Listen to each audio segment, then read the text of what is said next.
그날의 새벽, 누군가는 숨이 막혀가고 있었습니다.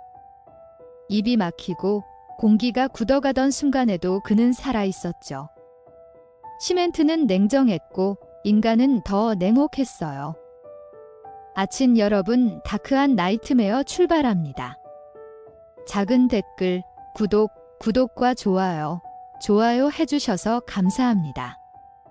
밤 공기가 유난히 무겁던 10월의 끝이었죠. 민수는 하루 종일 모니터 불빛에 시달린 눈을 비비며 PC방 문을 닫았어요. 손에는 하루 매상의 묵직한 현금 봉투가 들려 있었고 밖은 이미 새벽 2시가 넘었죠. 그 시각 골목에는 불 꺼진 간판들 사이로 바람이 스쳤고 멀리서 누군가의 낮은 웃음소리가 흘러나왔어요. 그건 익숙한 소리였죠. 늘 게임하러 오던 단골 도현이었어요. 그 옆엔 재욱과 성훈도 서 있었죠. 민수는 잠시 멈칫했어요. 그들의 눈빛이 평소보다 너무 조용했거든요. 술 한잔 해요. 형님. 도현의 말투는 느리게 눌러 담은 미소 같았죠. 민수는 거절하지 못했어요. 그게 마지막 선택이었죠. 그들이 안내한 차는 낯선 렌트카였어요. 안엔 싸늘한 담배 냄새가 가득했죠. 민수는 잠시 망설였지만 이미 뒷좌석 문이 닫히고 있었어요. 창밖엔 네온이 사라지고 어둠만 남았죠. 그 길은 동두천을 벗어나 포천으로 향하는 산길이었어요. 도현은 앞좌석에서 아무 말 없었고 재욱은 뒷좌석에서 흘러나오는 음악을 끄며 말했다죠. 형님, 요즘 장사 잘 되시죠? 그 말 끝에 어색한 정적이 흘렀어요. 성훈은 시선을 내리지 못한 채 계속 창문만 봤어요. 그때 민수는 알았죠. 이건 술자리가 아니라 함정이라는 걸. 그러나 이미 차는 산을 넘고 있었어요. 브레이크 불빛이 한 번도 켜지지 않았죠. 차가 멈춘 곳은 오래된 건물 뒤편이었어요.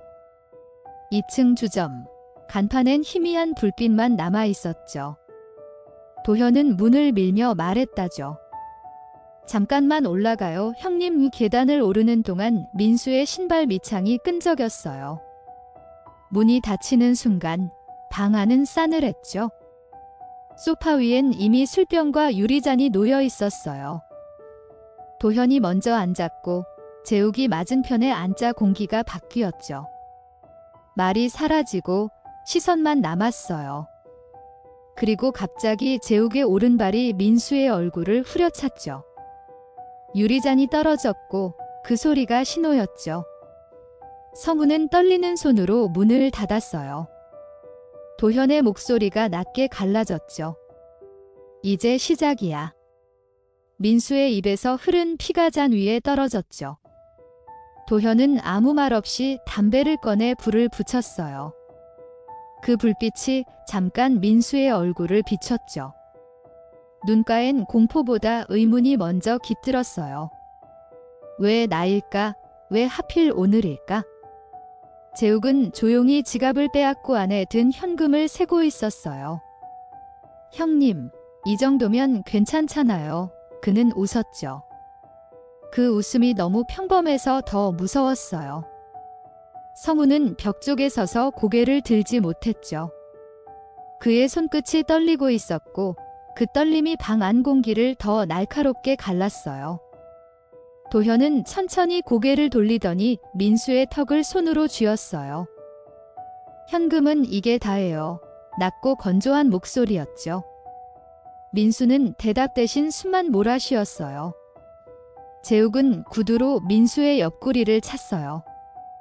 그때 방 안의 술 냄새가 피 냄새로 섞였죠. 미정의 주점이 그렇게 더러워지는 건 처음이었어요. 천장에서 떨어진 먼지가 유리잔 위로 쌓였고 형광등이 깜박였죠. 성훈은 문을 잠갔어요. 도현은 담배를 지식이며 말했다죠. 이제 돌이킬 수 없겠네. 그들은 민수를 결박했어요. 양손은 뒤로, 다리는 청테이프로 꽁꽁 묶였죠. 입에는 휴지를 밀어넣고 테이프를 감았어요. 민수의 숨소리가 막혀가며 허공에 퍼졌죠. 재욱은 휴대폰을 찾으려 했지만 없었어요. 어딨어? 이 새벽에 전화할 사람 있지? 그는 다시 발로 찼죠. 민수의 신음이 입안에서 울렸어요. 도현은 담담하게 말했다죠. 이 근처 공중전화에서 했겠지? 찾고 와. 성훈은 아무 말 없이 뛰어나갔어요. 골목의 공중전화 부스 안엔 아직도 따뜻한 수화기가 흔들리고 있었죠.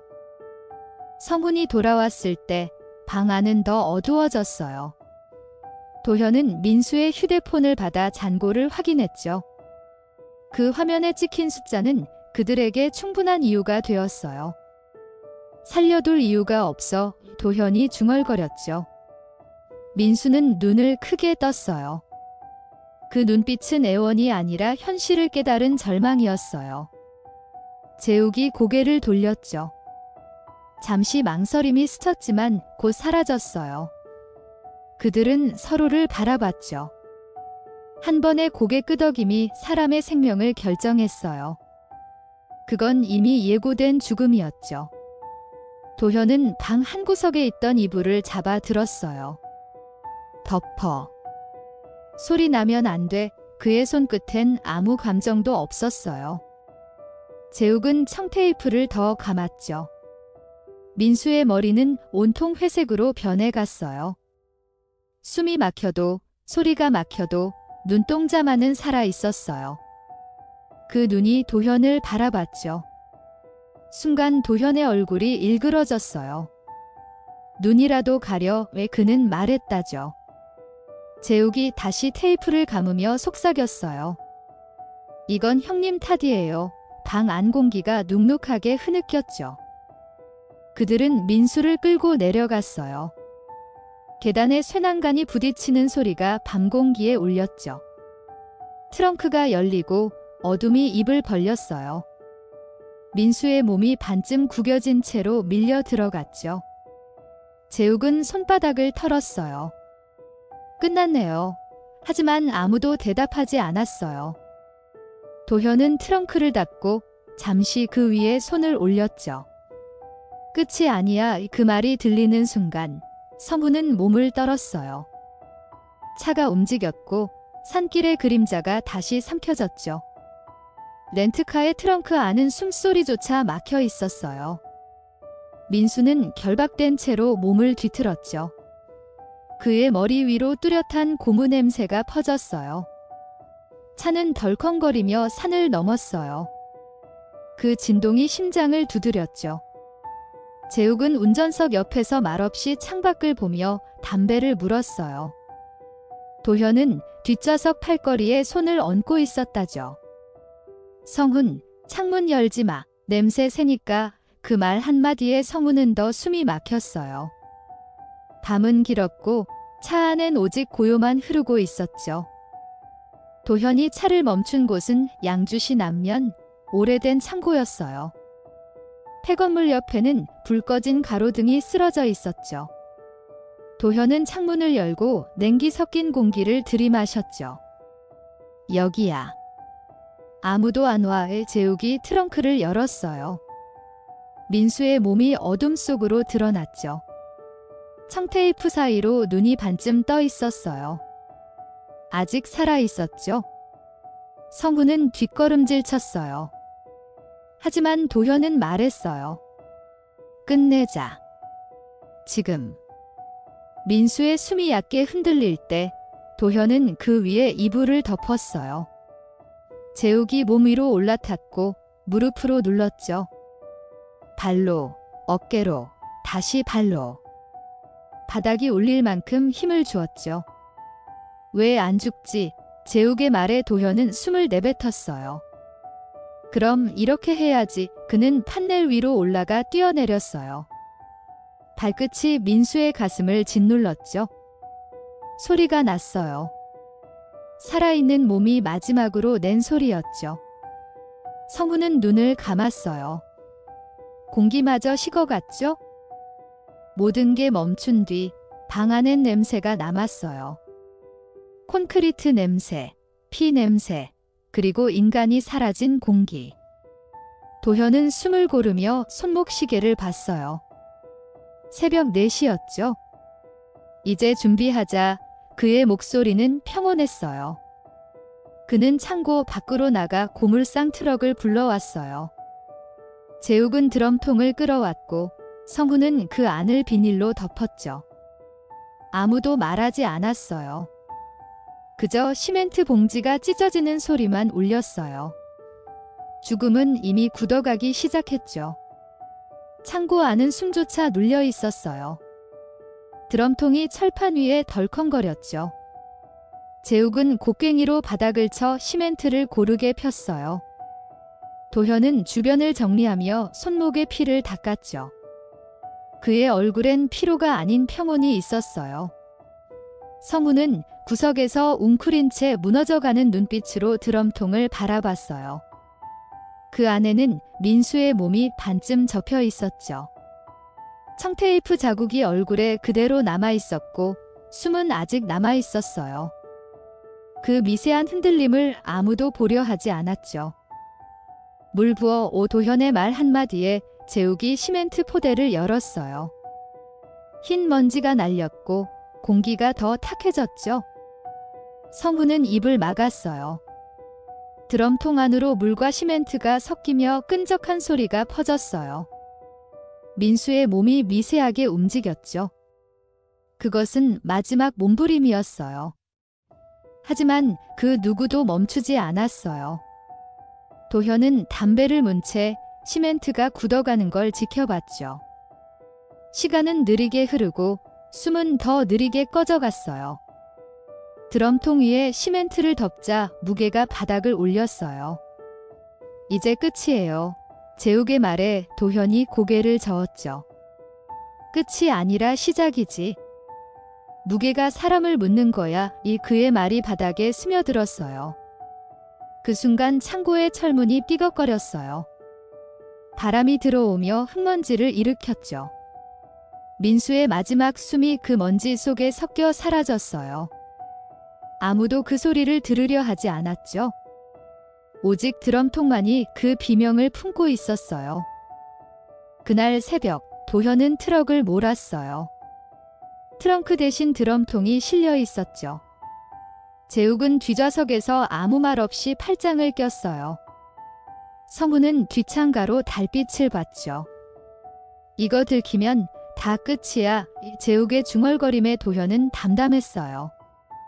그럼 안 들키면 되잖아. 그 단순한 말이 그들의 죄를 평범하게 만들었죠. 트럭은 아무 불빛 없는 도로를 달렸어요. 새벽 안개가 낮게 깔렸고 세 사람의 그림자가 한 덩어리로 섞여갔어요. 트럭이 멈춘 곳은 고물상 뒤편이었어요. 도현은 미리 파둔 땅 위에 드럼통을 세웠죠. 금속이 흙과 부딪히며 묵직한 소리를 냈어요. 재욱이 땀을 훔쳤어요. 성훈은 그 소리에 귀를 막았죠. 도현은 마지막으로 통을 밀어넣고 삽으로 흙을 덮었어요. 그 동작이 너무 자연스러워 마치 오래된 일처럼 보였어요. 새벽의 공기가 무겁게 내려앉았죠. 그 순간 민수라는 이름은 땅속으로 완전히 사라졌어요. 다음 날 고물상 마당엔 아무 일도 없던 듯 평온했어요. 도현은 폐철을 분류했고 재욱은 담배를 피웠죠. 성훈만은 계속 손톱을 뜯고 있었어요. 그 손끝이 피로 물들었어요. 이러다 걸리겠어요. 재욱이 웃으며 말했죠. 도현은 고개를 들지 않았어요. 그는 이미 계획을 세웠죠. 며칠만 지나면 괜찮아져. 그 말이 주문처럼 흘렀어요. 그러나 그날 밤 성훈은 잠을 자지 못했어요. 귓가엔 여전히 무언가 두드리는 소리가 들렸죠. 며칠 뒤 실종 신고가 접수됐어요. 민수의 동생이 경찰서를 찾아왔죠. 형이 연락이 안 돼요. 그때부터 시간이 역으로 흐르기 시작했어요. 박 형사가 수사를 맡았죠. 그는 현장을 돌며 말했어요. 이건 단순 실종이 아니야. PC방 CCTV엔 민수가 문을 닫고 나간 시각이 정확히 찍혀 있었어요. 그 뒤로 그림자가 사라졌죠. 주점, 골목, 렌트카까지. 흔적은 차갑게 이어지고 있었어요. 박 형사는 도현의 고물상을 찾아갔어요. 트럭 옆에 쌓인 시멘트 자루가 눈에 들어왔죠. 이건 언제 쓴 거죠? 그는 물었어요. 도현은 담담히 웃었어요. 폐자재 시멘트예요. 남은 거 처리 중이죠. 하지만 그의 손목에 남은 상처가 형사의 시선을 붙잡았어요. 그 미세한 흔들림이 거짓을 말하고 있었죠. 박 형사는 돌아서며 말했다죠. 시멘트는 거짓말을 안 해요. 며칠 후 경찰은 렌트카 블랙박스를 확보했어요. 그 안엔 새벽의 산길이 찍혀 있었죠. 화면 끝에 드럼통 같은 원형 실루엣이 비쳤어요. 성훈은 그 영상을 보며 눈을 감았어요. 결국 그는 경찰서에 자진 출두했죠. 형님들이 죽였어요. 전 묻기만 했어요. 그의 입에서 쏟아진 말은 죄보다 두려움이 먼저였어요. 진술이 시작되자 도현의 고물상은 순식간에 포위됐죠. 땅이 파헤쳐질 때 굳은 콘크리트 속에서 냄새가 터졌어요. 형사들의 얼굴이 굳었죠. 드럼통이 드러났고 망치가 철판을 내리쳤어요. 깨진 틈 사이로 회색 덩어리가 보였어요. 그 안에 있었던 건 여전히 구부러진 인간의 형체였죠. 박 형사는 눈을 감았어요. 살아있을 때 부은 거야. 이 말끝이 떨렸어요. 그 말이 진실의 마지막 문을 열었죠. 세상은 그제야 그들의 죄를 알아버렸어요. 도현은 수갑을 찬 채 경찰차 안에 앉아 있었어요. 창밖으론 고물상 간판이 흔들렸죠. 재욱은 옆자리에 있었고 얼굴에 미세한 미소가 남아 있었어요. 이럴 줄 알았어요. 도현이 낮게 말했죠. 재욱은 대답하지 않았어요. 그 말 대신 손끝으로 의자 틈을 긁었어요. 쇠와 손톱이 부딪히는 소리가 좁은 공간을 흔들었죠. 성훈은 이미 다른 차에 타 있었어요. 눈을 감은 채 아무 소리도 내지 않았어요. 세 사람 모두 다른 리듬으로 죄를 느끼고 있었죠. 조사실의 불빛은 차갑게 깜박였어요. 박 형사는 기록지를 펼쳤죠. 살해 동기는 돈이었나요? 도현은 침묵했어요. 재욱은 고개를 숙였죠. 성훈은 손목을 감싼 자국을 보며 떨었어요. 그때 형사가 말을 이었어요. 피해자는 살아 있었어요. 시멘트가 굳기 전에 호흡이 남아 있었죠. 공기가 멈췄어요. 재욱의 눈이 흔들렸어요. 도현은 눈을 감고 한숨을 내뱉었어요. 죽었다고 생각했어요. 그의 목소리는 기계 같았죠. 박 형사는 펜을 내려놓았어요. 그 생각이 가장 잔인했어요. 신문이 끝나고 도현은 구치소 독방으로 옮겨졌어요. 벽엔 희미한 물자국이 번져 있었죠. 밤마다 천장에서 물방울이 떨어졌어요. 그 소리가 민수의 숨 같았어요. 도현은 눈을 감지 못했죠. 감으면 그날의 창고가 떠올랐어요. 드럼통이 흔들리고 시멘트가 끓는 소리, 그리고 마지막 공기의 울음. 그는 귀를 막았지만 아무 소용 없었어요. 그 소리는 죄가 아니라 기억이었죠. 재욱은 같은 날 다른 독방에 있었어요. 그는 벽을 바라보며 웃었죠. 이게 끝일까? 입술이 바짝 말랐어요. 그는 자신이 한 말을 되뇌었죠. 살려둘 이유가 없어. 그 말이 돌아와 심장을 두드렸어요. 잠시 후 어둠 속에서 누군가 속삭였어요. 살려둘 이유가 있었죠. 그는 고개를 들었어요. 아무도 없었어요. 하지만 냄새는 있었다죠.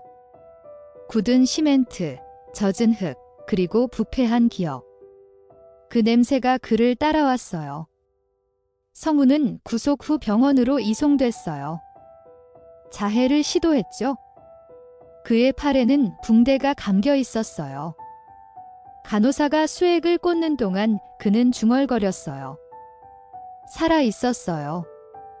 아직 움직였어요. 눈물이 아니라 땀이 흘렀어요. 그의 머릿속은 여전히 그 새벽에 묶여 있었죠. 트럭의 진동, 드럼통의 소리, 그리고 도현의 한마디. 끝내자 그 말이 지금도 귓속에서 꺼지지 않았어요. 재판이 열렸을 때 법정은 조용했어요. 피의자석의 세 사람은 서로 눈을 마주치지 않았죠. 방청석엔 미정이 앉아 있었어요. 그녀는 한때 그들의 주점을 운영했던 사람이었죠. 손에 잡힌 손수건이 젖어 있었어요. 판사는 판결문을 읽기 시작했어요. 피해자는 생매장 상태에서 사망 후 방청석이 술렁였죠. 도현은 눈을 내리깔고 있었어요. 재욱은 웃음을 참았고 성훈은 입술을 깨물었어요. 무기징역. 그 단어가 공기보다 무거웠죠. 도현은 수감 중에도 편지를 썼어요. 수신인은 없었죠. 그 편지에는 날짜와 시각, 그리고 냄새가 적혀 있었어요. 그날의 공기가 아직도 남아 있어요. 손끝에서 굳은 시멘트가 떨어지지 않아요. 그는 매일 같은 문장을 반복했어요. 감정이 아닌 반복의 리듬으로 죄를 세고 있었죠. 그 글을 쓰는 손끝이 멈출 때마다 천장에 떨어지는 물방울이 또 한 번 울렸어요. 박 형사는 사건 종결 보고서를 마무리했어요. 책상 위엔 드럼통 사진이 놓여 있었죠. 콘크리트는 갈라졌고 안에는 검은 자국이 남아 있었어요. 그는 펜을 내려놓으며 속삭였어요. 살아있었죠. 그 한마디가 보고서 마지막 줄이 됐어요. 형사는 창문을 열고 담배를 피웠죠. 바람이 들어와 서류를 흔들었어요. 그때 어디선가 쇠가 울리는 소리가 들렸어요. 형사는 고개를 돌렸지만 아무도 없었어요. 그 소리만 남았죠. 며칠 후 미정은 그 주점을 정리했어요. 테이블 위엔 낡은 유리잔 하나가 남아 있었죠. 그 잔에 묻은 금이 빛을 받았어요. 그녀는 조용히 유리잔을 닦으며 중얼거렸어요. 그날도 이 잔이 있었어요. 바람이 문틈으로 들어왔고 종이 간판이 흔들렸어요. 그 흔들림이 울음 같았어요. 그녀는 잔을 내려놓고 등을 돌렸죠. 그 순간 잔이 스스로 기울며 떨어졌어요. 소리가 퍼졌죠. 공기가 멎었어요. 시간이 흘렀지만 사람들은 여전히 그 사건을 입에 올렸어요. 드럼통에 콘크리트 부었다며. 산채로 묻었다더라. 도현의 이름은 범죄의 상징이 되었죠. 재욱은 교도소에서 복역 중이었고 성훈은 정신병동으로 옮겨졌어요. 박 형사는 여전히 그 사건의 밤을 잊지 못했죠. 그리고 그곳 버려진 창고엔 아직도 냄새가 남아 있었어요. 콘크리트와 피, 그리고 그 안에 갇힌 인간의 마지막 숨결이었죠. 도현은 교도소의 차가운 복도 끝을 바라봤어요. 새벽 점호가 끝나면 그는 항상 벽을 만졌죠. 그 감촉이 시멘트와 비슷했어요. 그날의 냄새가 다시 올라왔죠. 살아있었어요. 그 말이 아직도 귓가에 남아있었어요. 그는 눈을 감았지만 그때의 공기가 따라왔죠. 아무리 손을 씻어도 그 냄새는 지워지지 않았어요. 밤마다 철문이 닫힐 때 철의 마찰음이 드럼통의 울음 같았어요. 그는 매일 그 소리를 세며 잠이 들었죠. 재욱은 복역 중에도 누군가의 시선을 느꼈어요. 작업장에서 쇳가루가 날릴 때마다 그 냄새가 코끝을 찔렀죠. 그는 갑자기 삽을 내려놓았어요. 이건 흙냄새가 아니야. 옆에 있던 죄수가 물었죠. 뭐라고 했어? 재욱은 고개를 숙였어요. 그 냄새가 또 났어요. 그의 손끝이 미세하게 떨렸죠. 감정이 아니라 기억의 반동이었어요. 그 반동은 아직 살아 있었죠. 성우는 병원 창문을 통해 바깥을 봤어요.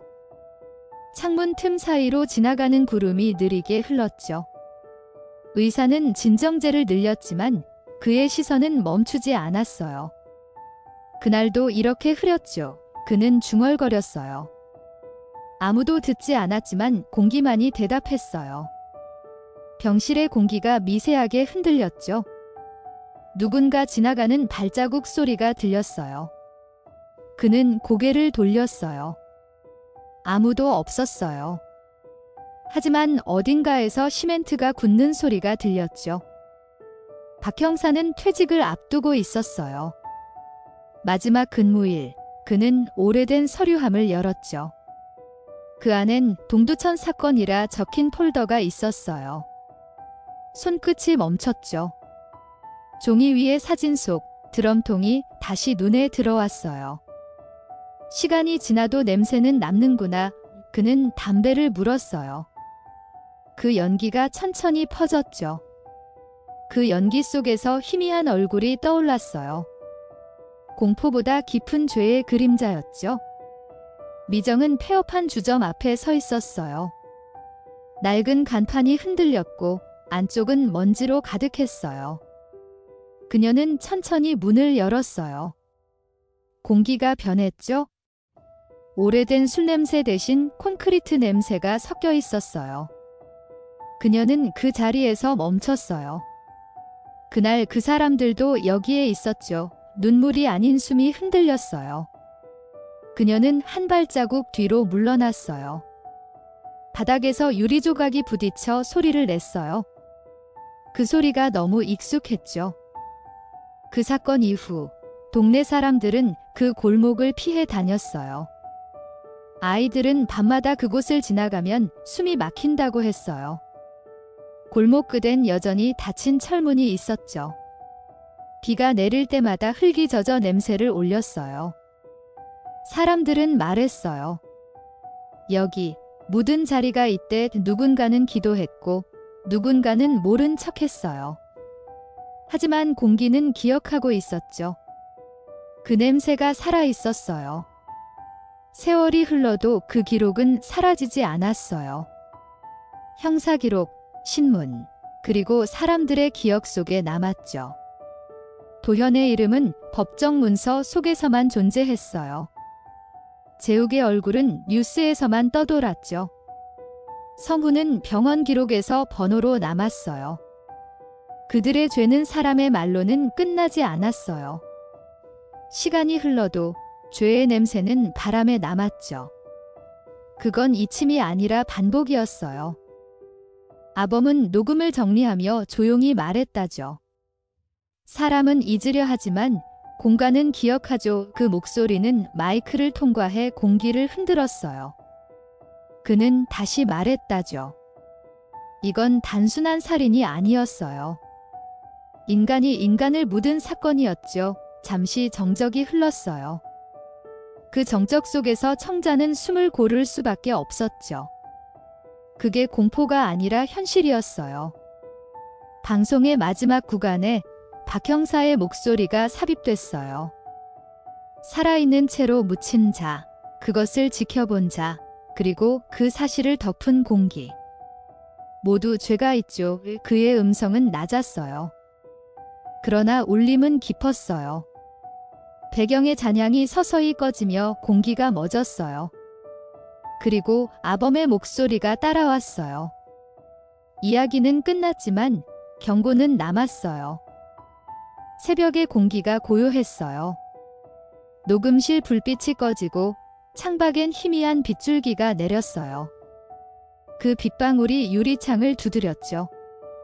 마치 드럼통이 다시 열리는 소리 같았어요. 아범은 마지막 문장을 남겼어요. 그날의 공기는 아직 남아있었죠. 정적이 흘렀어요. 그 정적 속에서 세상이 잠시 멎었어요. 이야기는 멈췄지만 파동은 남았죠. 그건 끝이 아니라 기억의 시작이었어요. 이번 다크한 나이트메어는 여기까지입니다. 끝까지 청취해 주셔서 감사합니다. 작은 댓글, 구독과 좋아요로 힘을 보태주시면 큰 응원이 될 거예요.